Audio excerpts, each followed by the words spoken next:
how to fix unable to add card in Apple Wallet. Hey guys, in today's video, I'm going to show you how to fix the issue where you're unable to add a card to your Apple Wallet. Stick around till the end so you don't miss any of the important steps that might help get Apple Pay working on your iPhone. First, open up the Settings app on your iPhone. Scroll down and tap on General.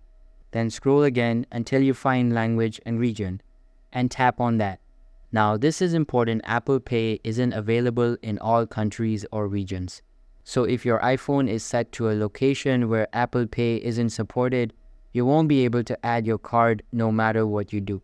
So tap Region at the top. Search for your actual region. If you're in a supported country, select it and hit Change if needed. Once that's done, go back to the Wallet app. Tap the plus icon in the top right. You should now see the option to start adding your card. Follow the prompts and it should let you scan or enter your card details.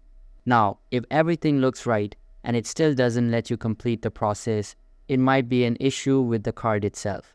In that case, you'll want to contact your bank or card issuer. They might need to enable Apple Pay support on their end or verify your identity. And that's it. Hopefully, your Apple Wallet is now letting you add your card without any issues. Thanks for watching.